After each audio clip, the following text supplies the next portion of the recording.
My loving husband was diagnosed with terminal cancer.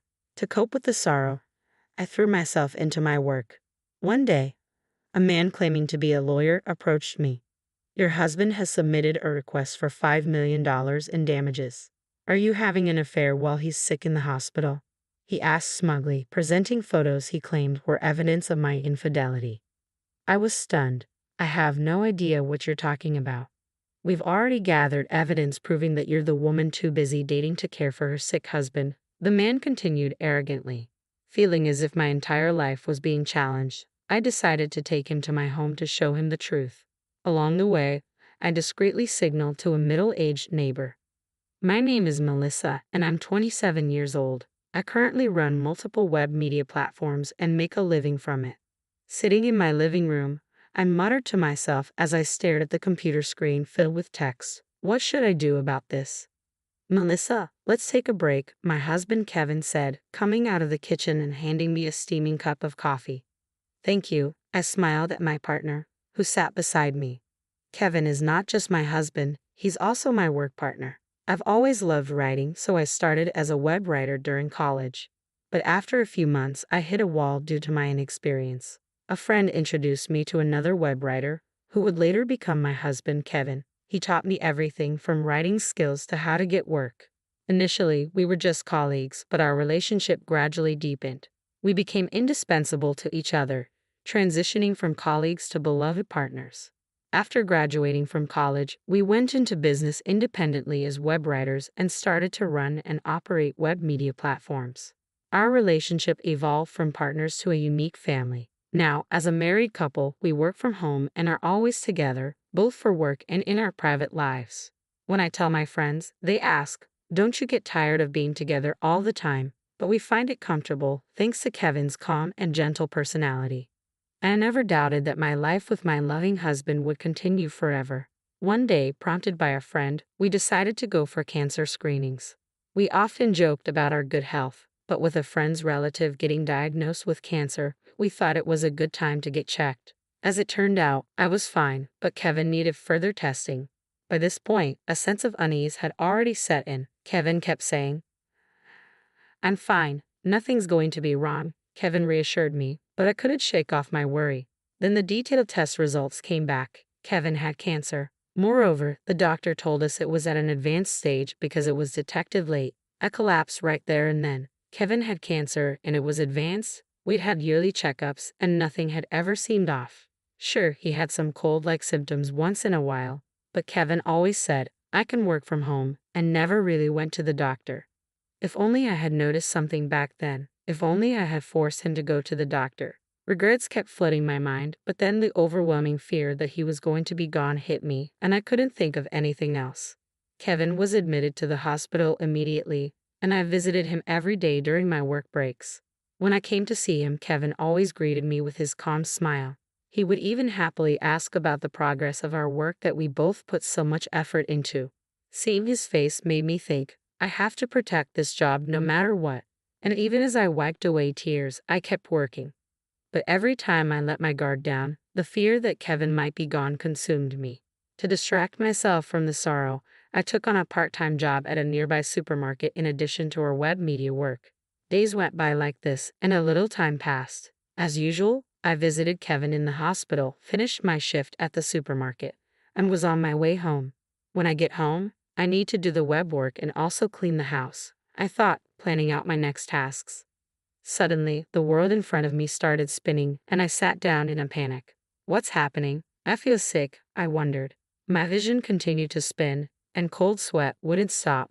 Feeling helpless, I sat there, and suddenly I heard a surprise, "Huh?" A concerned person was hurriedly approaching. A gentle hand was placed on my slumped shoulder, and a kind voice asked, "Are you all right?"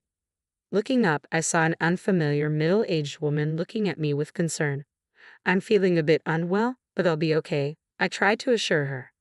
I mumbled, trying to stand up despite my spinning vision, but the woman who caught me said, "Come this way." She almost dragged me along to some place. We arrived at a familiar suburban house. "Where is this?" I asked, gazing vaguely at the house. "This is my home. Rest here for a while," she said, taking my hand and leading me inside. Despite it being our first meeting, her warm hand oddly comforted me. and I followed her in. We sat in the living room sipping water, and then she encouraged me to lie down on the sofa.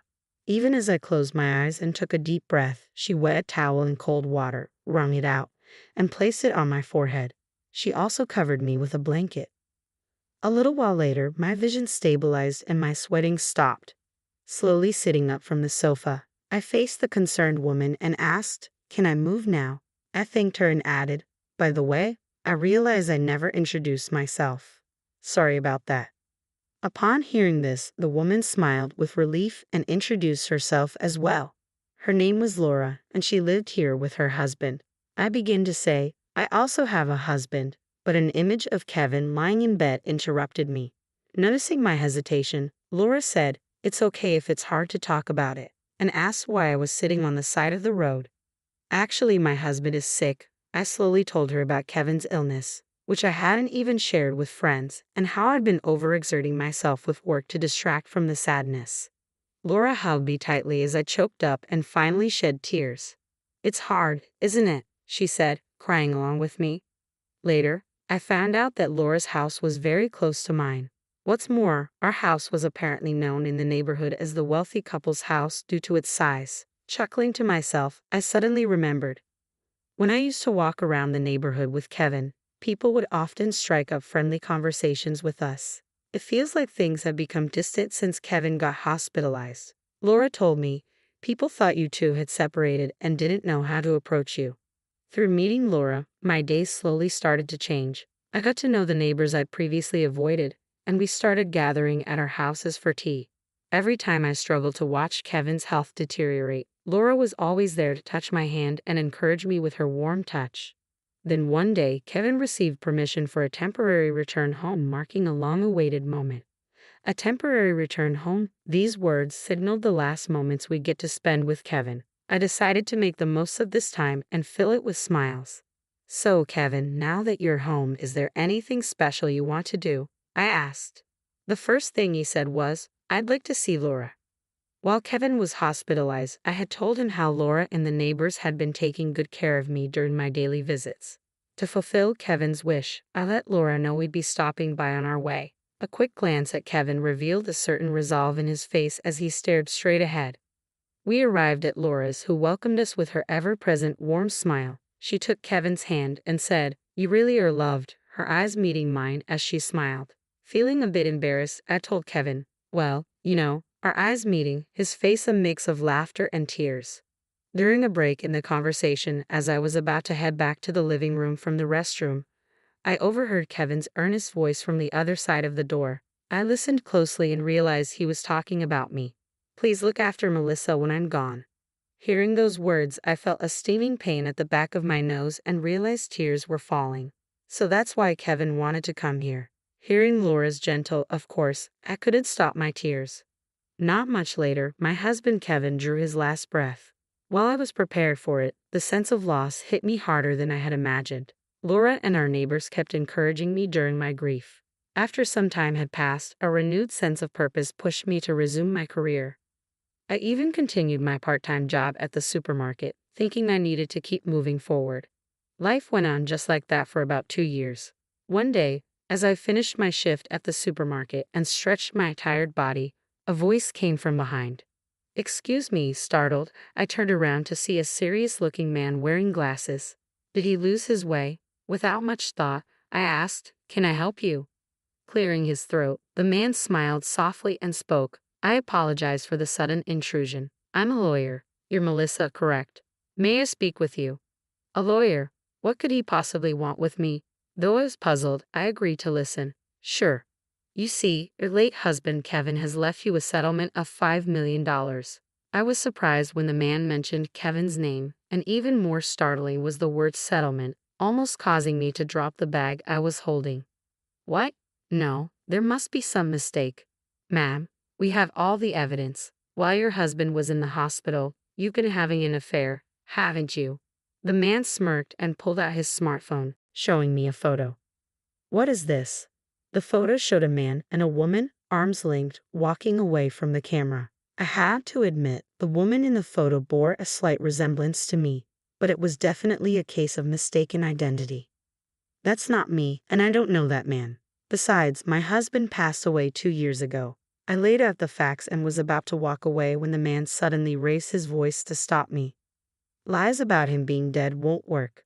We already know you've been dating around while neglecting your sick husband.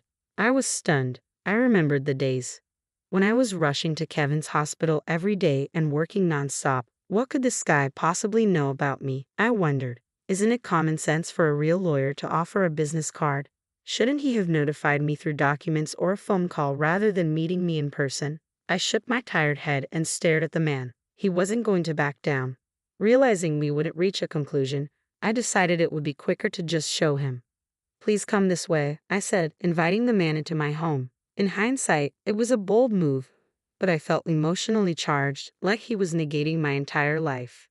As I walked home with the man, I crossed paths with Laura, who was holding the shopping bag. Laura looked surprised but understood something when I raised my palm. She acknowledged and returned the gesture. I opened the front door and ushered the man inside. Clearly thinking he'd successfully manipulated me, the man enthusiastically said, "Let's discuss the paperwork inside." Ignoring him, I led the way to a certain room. "Please come in," I said. It was a room with a memorial altar, pictures of a smiling Kevin from when he was healthy displayed on it. "Wait, he really is dead," the man said, his face pale. "My husband is no longer in this world, so your claim for compensation is simply impossible," I said, adding internally, he would never have done such a thing even if he were alive. Noticing the man claiming to be a lawyer glancing around, he muttered under his breath, "That's not what I heard. This can't be right." He then casually pulled out his mobile phone to check something. I subtly peeked at the screen from behind and saw a photo of a vibrant Kevin taken before his battle with illness. What's the meaning of this?" I demanded, unnerved that this man had a photo of my loved one. The man started talking hastily, as if making an excuse. According to him, he had purchased information about me and Kevin, who were known as a wealthy couple in the neighborhood, from a man claiming to be an informant. His intention was to scam us. The information said the husband of the wealthy couple was in the hospital, and the wife was emotionally vulnerable. Moreover, the informant had tried to squeeze more money out of the man by feeding him a lie that your wife is cheating on you, even providing fake evidence photos to back up the claim. I had no idea he was dead. That guy tricked me. The irony of the scammer himself being scammed left me sighing in disbelief. Then the man, who had been mumbling to himself, stood up straight and looked at me with a creepy smile, saying, "Well, if I'm caught, I'm caught." A shiver ran down my spine, and I broke into a cold sweat. Just as the man took a step toward me, the sound of hurried footsteps came from the entrance, and a moment later, several officers burst in, shouting, "Police." The tension I'd been unconsciously holding released, and I collapsed on the spot. Thank God they made it in time, I thought, recalling the moment when I crossed paths with Laura on the street a few minutes earlier. In reality, the hand I'd raised to Laura wasn't just a simple greeting. After Kevin's death, Laura had taught me the SOS hand signal, a raised palm with a clenched thumb, saying, even without words, you can say, "Help me." Betting that the signal would get through, I used it. Probably understating my SOS, Laura must have called the police. Staring at Kevin's photo on the altar, I silently apologized in my heart. "I'm sorry for putting you in harm's way." In the photo, Kevin seemed to be smiling as if to say, "It can't be helped." The arrested man, upon questioning, turned out to have committed multiple frauds before and would likely serve a fairly long prison sentence. I also heard that the notorious informant had been caught. A few days later, when I visited Laura's place with a thank you gift, she scolded me, "You shouldn't let a suspicious man into your house." Laura had noticed my SOS and was going to intervene but decided it was better to let the police handle it. Then she gently tapped me on the head as if to imprint her words, "Kevin asked me to look out for you, so please don't do anything dangerous from now on." At those words, tears welled up in my eyes. Ever since then, I've been living happy days, helped by Laura and the folks in the neighborhood. Today, I put my hands together in front of the photo of Kevin on the altar. Even in a world without you, there are plenty of people who help me. You can rest easy, I whispered to myself. When I gently opened my eyes, there was a comforting smile in Kevin's photo that seemed to watch over me. Smiling back, I said, "All right, let's get to work today." And